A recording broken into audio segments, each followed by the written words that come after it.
तो गाइस रात भर माइनिंग करके मेरे हाथ पाँव दुखने लगे और इस विलेजर को उठा के मैंने भगा दिया इधर से। तो ये गए मंत्रिमंडल को बुलाने।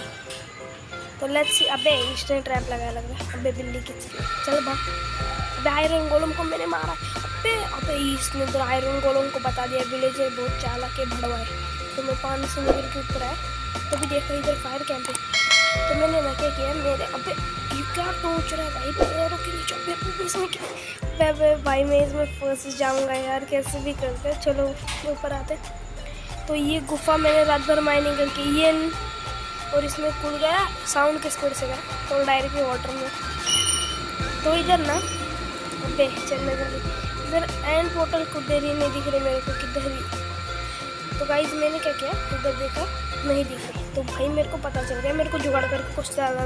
और अगला पार्ट देखना है तो लाइक और शेयर और सब्सक्राइब करना है और इंस्टाग्राम पर जाके मेरे को फॉलो भी कर दो।